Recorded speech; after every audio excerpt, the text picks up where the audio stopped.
The next in our lecture series with the Center for Research on Violence Against Women. I want to welcome Professor Zanita Fenton from Miami. I'm sure there's a bit of a different climate in Miami right now. It may be raining, but I'm sure it's not as cold. This lecture series is co-sponsored with the Center for Research on Violence Against Women, which is a center within the university. I think it's actually part of the provost office, maybe. It's kind of not really associated with a particular college. So we're really excited to be partnering with the group, with the center for this year in this lecture series. The Center for Research on Violence Against Women at the university is dedicated to advancing research into the legal and clinical complexities presented by intimate partner violence, rape, stalking, and related experiences for women, and is dedicated to preventing violence and to enhancing the welfare and safety of those impacted by violence through research, scholarship, and public service. I think those are all very admirable goals. The center's primary areas of work include research, scholarship, and public service. And there's a couple of things about the center that I think you should know. First of all, the center's work is not only felt in the research field, practice field, and universities around the country. It's also it's felt on the paths of the UK campus. That is, we felt it here in our midst. In 2004, the center conducted the Women's Safety Study to assess the prevalence of victimization among women students at the university.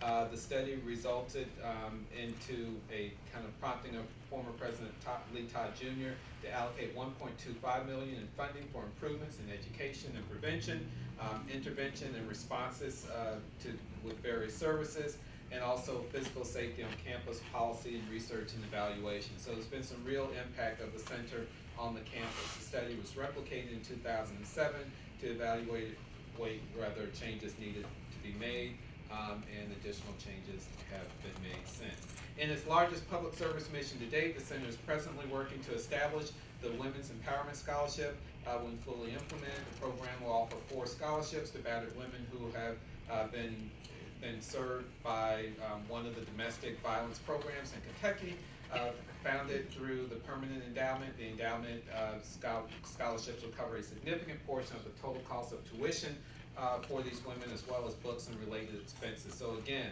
a very visible impact on the university community. Professor Fenton is going to be our speaker at this point in the series. She hails from Miami, as we just mentioned earlier, teaches family law, torts, race and the law, and con law. We're going to have a formal introduction of her by the chair of our speakers committee, Professor Kathy Moore from the law school. Oh, by the way, I am David Brennan, if I didn't say that. I should always remember to say who I am when I speak. I'm dean here at the law school. I started here in fall of 2009. Kathy Moore is a professor here as well.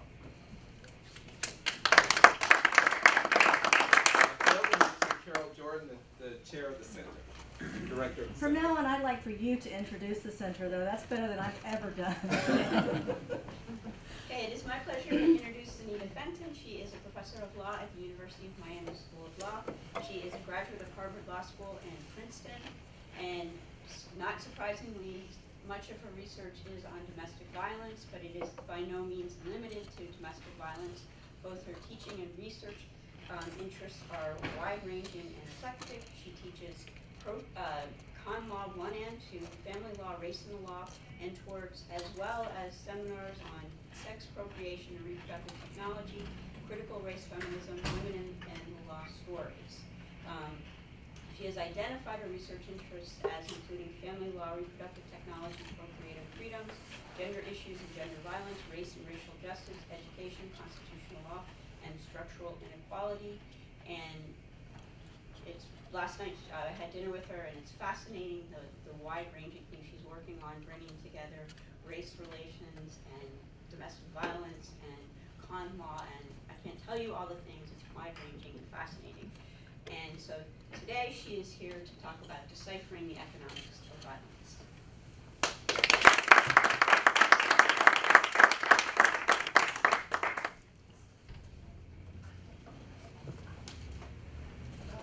Thank you for a most amazing introduction, Professor Moore, and thank you, Dean Brennan, and thank you, Provost Jordan, for invitation. I am terribly honored to be here. I know when I got started in this business, whatever business that might be, oh so long ago, there was nothing of this sort. So it is phenomenal to me to be part of this at any stage of it because it is so needed, and I am again quite honored. Thank you for the introduction. I might wander a bit, so I hope you don't mind my pacing about. I'm sure that many of you have already figured out that my talk is not going to be a standard law and economics talk. I know I'm not really a law and econ person, but I'm going to be a little critical of law and econ because I really think that my talk is focusing on, we'll call the penumbras of law and economics, the stuff that they either miss or obscure or choose not to include in their economic analysis in the pursuit of efficiency, or the perception of efficiency. What I do wish to focus on are the unquantifiable variables of power and money, violence and subordination.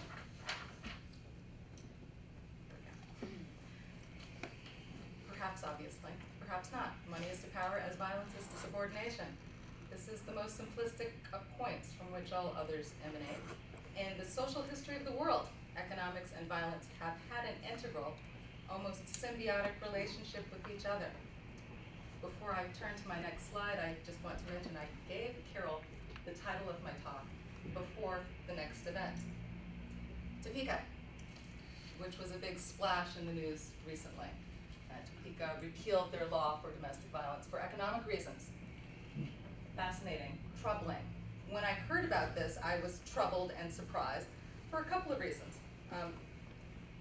One, because I was just surprised that they didn't do what police departments across time have done, which is just ignore the policy, which is just non-enforcement. They actually repealed it. That was really quite surprising. I was also dismayed, terribly dismayed, because of the message, the public message that it sends forward to victims of abuse. I was further dismayed for economic reasons, because you might know, might not know, the economics of violence in a realistic form, they're a major cost to the community, to our society from the perpetration of domestic violence, including healthcare costs, ER costs. Approximately 17% of all treatments are attributable to domestic violence. Hospitalizations, doctor visits, child protective services, foster care, shelters, subsidized housing, police, court costs, mortality rates, crime.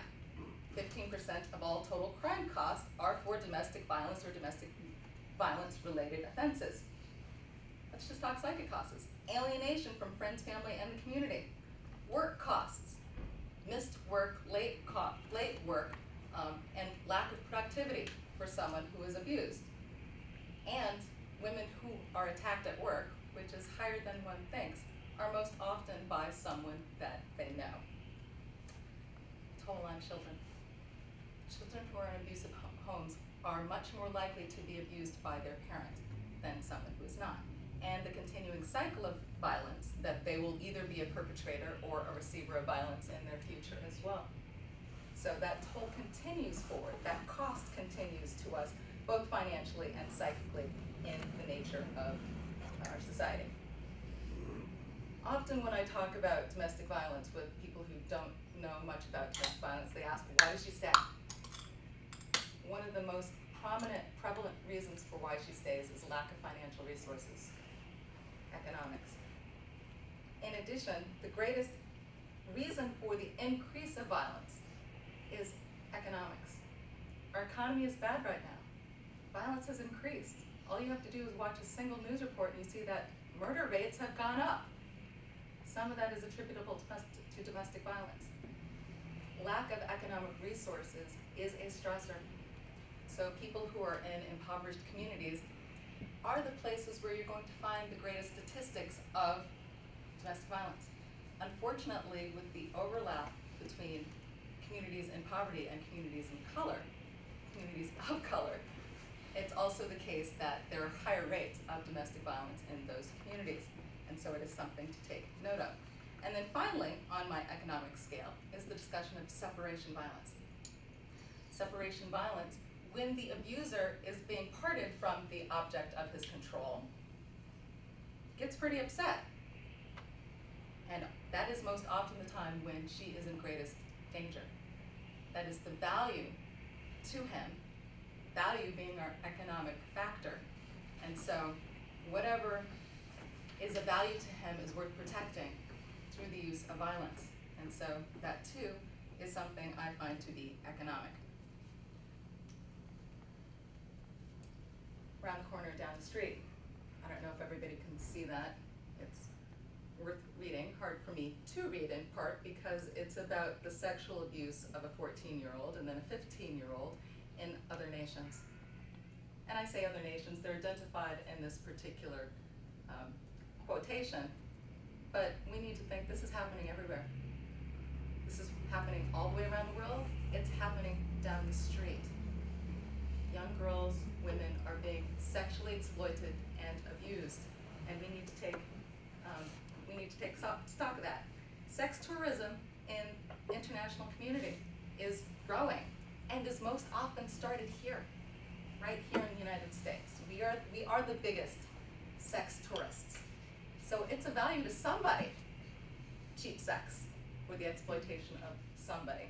Again, economic. The next slide is similar in that it talks about sex tourism and that it was prompted by a family member. Maria is sexually exploited and pimped by her aunt. Yeah, her aunt is benefiting from that. That's a relationship that I view as domestic violence. That is to say that when we talk about domestic violence, it is most often understood as abuse by a man of someone in an intimate relationship with him, and that is true. Don't want to diminish that. But it's also the case that domestic violence is something that can and does happen in any relationship, in any direction, by any gender, of any sexuality, and any race, and any social class. It does and can happen. So it's worth understanding that. It's about the power, and it's about the value to the perpetrator. That being said, it's also important to understand who's most at risk. And it is still the case that women in intimate relationships with men are most at risk, and even more at risk when they're in communities of poverty and or communities of color.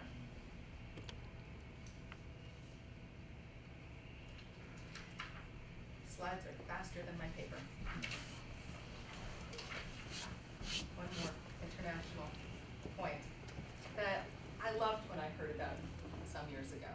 Microloans to women across the world to help self-empowerment so that they could both do something economically productive in their communities and to help their families. These were wonderful things. I gave a couple of microloans. Wonderful. I was really terribly dismayed, yet again, to discover in current news reports that microloans have become the same as our subprime mortgage market here. That is a means of exploitation, a means of taking advantage of those who need money or seek money in a manner that it's not the same benefit that it used to be. And perhaps that's because the vast majority of microloans are given to subordinated communities, women.